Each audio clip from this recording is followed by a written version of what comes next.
Alors tout d'abord, pour le bilan du chapitre précédent, je vous conseille H comme hérédité dans la série J'y arrive, abécédaire de la biodiversité, qui va vous expliquer en quelques mots l'hérédité. Alors vous n'avez pas le son ici, mais vous allez entendre parler des poids de Mendel et les lois de l'hérédité qu'il a établies en croisant des poids ou lisses, donc déterminer les caractères.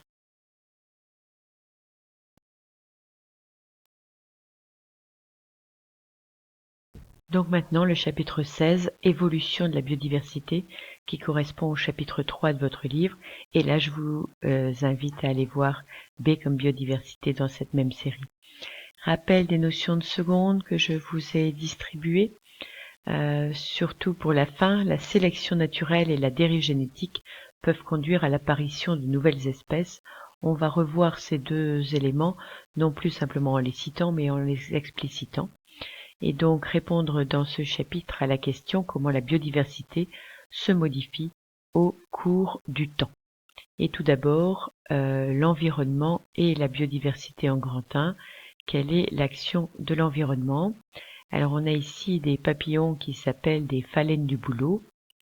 Nous avons des papillons qui sont classiquement blancs, un peu tachetés, et donc peu visibles sur les troncs des bouleaux qui ont un tronc blanc, avec quelques lichens. Par contre, certains mutants noirs sont très visibles et risquent fort d'être repérés par les prédateurs. À l'inverse, sur un tronc d'une zone polluée qui est très sombre et qui n'a pas de lichen, le papillon noir est cette fois peu visible et le papillon blanc, lui, est très visible. On a donc une variété au sein de la population, puisqu'il y a une apparition aléatoire de nouveaux allèles qui se fait par mutation et par brassage des caractères au cours de la reproduction sexuée. On peut représenter cela sous forme d'un schéma en disant que les phalènes de forme typica vont se transformer en phalènes de forme carbonaria, c'est-à-dire noires, sous l'effet des mutations et des brassages. Et bien sûr, il reste des phalènes de forme typica. C'est ce qu'on appelle donc une certaine variabilité qui a été créée. Et je vous invite à laisser quelques lignes sous ce début de schéma pour la suite qui arrive. Donc on passe au petit 2, quelle est la pression du milieu, c'est-à-dire en quoi va consister la sélection naturelle.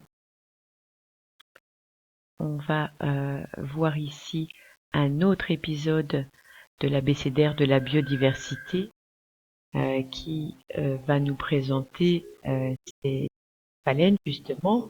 Voilà les papillons blancs qui se confondent bien avec les troncs blancs en Angleterre, et donc les oiseaux ne les repèrent pas, les prédateurs ne les repèrent pas. Des mutations font qu'il y a des formes nouvelles de couleurs différentes, de formes différentes. Alors là, ils ont inventé un tas de formes différentes et nous disent qu'une loi rappelle la norme cette loi, c'est la sélection naturelle. Sur un tronc d'un arbre blanc, les formes de couleurs vont être dévorées avant de propager leurs gènes particuliers, plus précisément leurs allèles particuliers. Et donc on a une évolution qui est permise. Au XIXe siècle, la suie a recouvert les troncs des bouleaux. Moins de 100 générations, c'est les papillons blancs qui se sont fait dévorer. Et donc les mutants minoritaires sont devenus la nouvelle norme à Manchester, zone polluée. Quelques rares papillons blancs qui se font dévorer.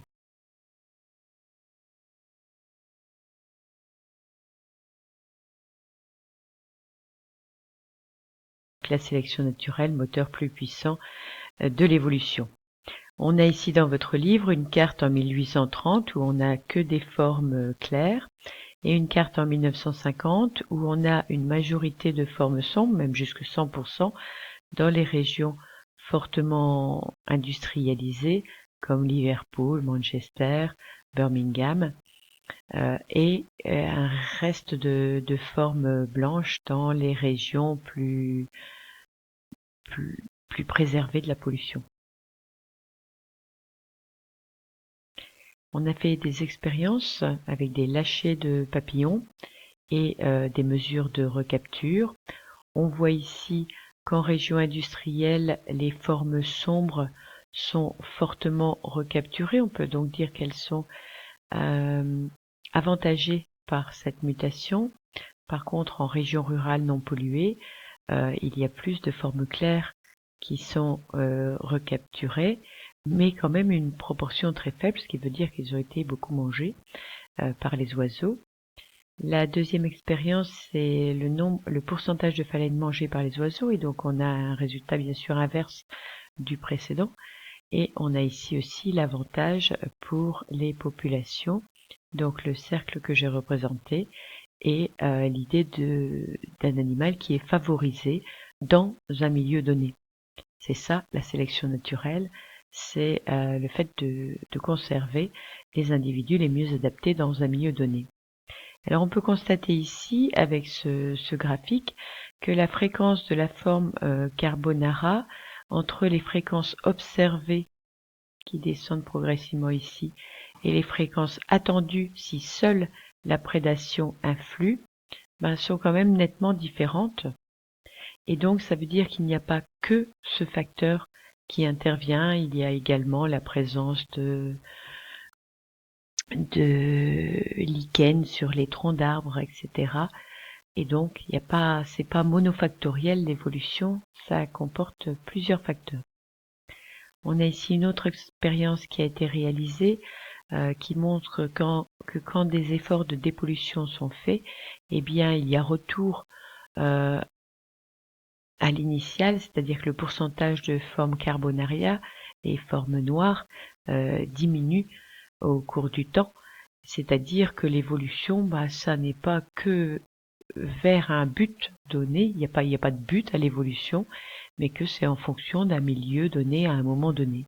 Et donc ici, on a une modification de la pression de l'environnement qui fait réapparaître les formes claires au détriment des formes sombres.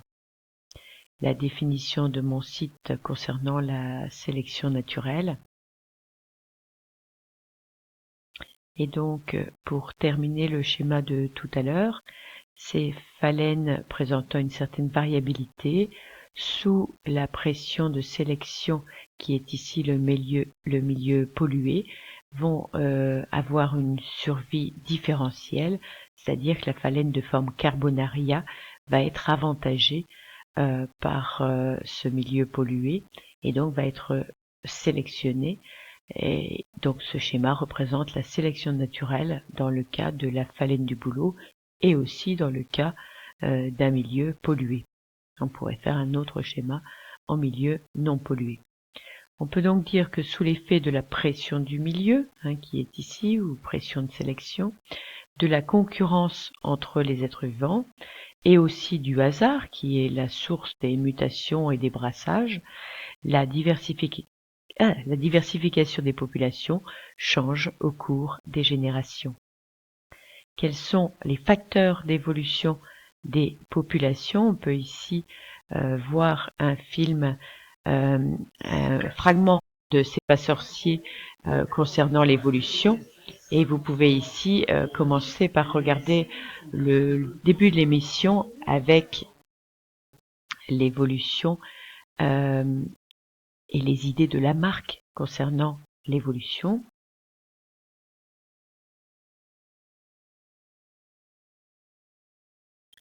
Pour arriver au grand B et définir l'évolution, on peut parler tout d'abord d'alimentation et de survie avec un exemple dans votre livre concernant les îles Galapagos.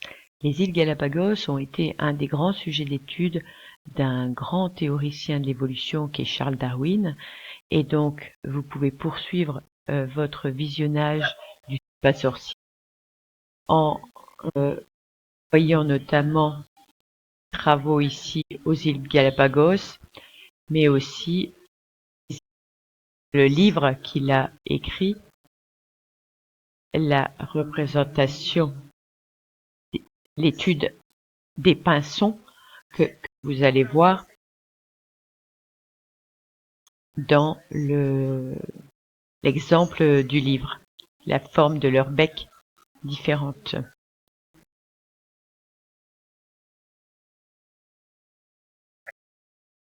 Mais aussi l'idée d'évolution de Darwin concernant les girafes, qui était l'exemple favori de Lamarck, avec des mutations qui fournissent une adaptation meilleure.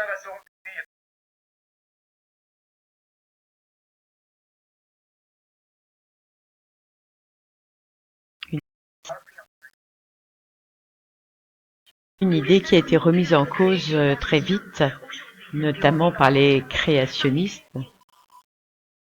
Et donc, je vous invite aussi à aller voir des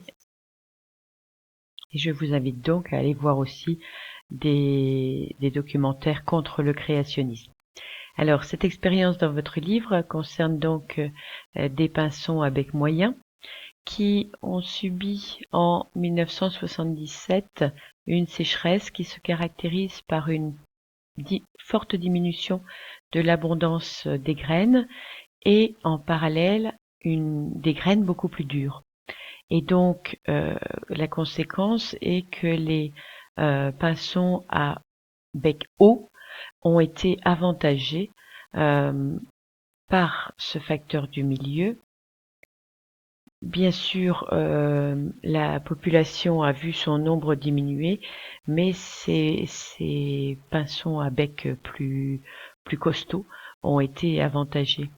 On peut donc dire que la compétition entre les individus pour l'accès aux ressources, qui est ici la nourriture, entraîne le fait que les individus mieux nourris ont une probabilité de reproduction plus importante. Ils vont donc avoir des descendants avec un avantage sélectif qui vont donc eux-mêmes avoir une probabilité de reproduction supérieure, etc.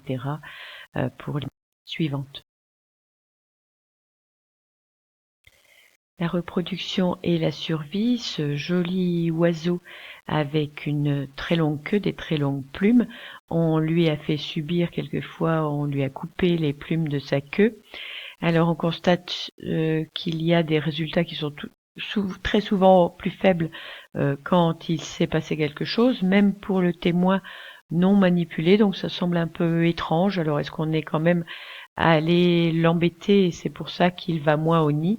Donc ce qu'on mesure, c'est le nombre moyen de nids visités par ces 4 groupes de mâles, et on nous dit qu'un nid visité, ça veut dire que la femelle a été fécondée par l'animal.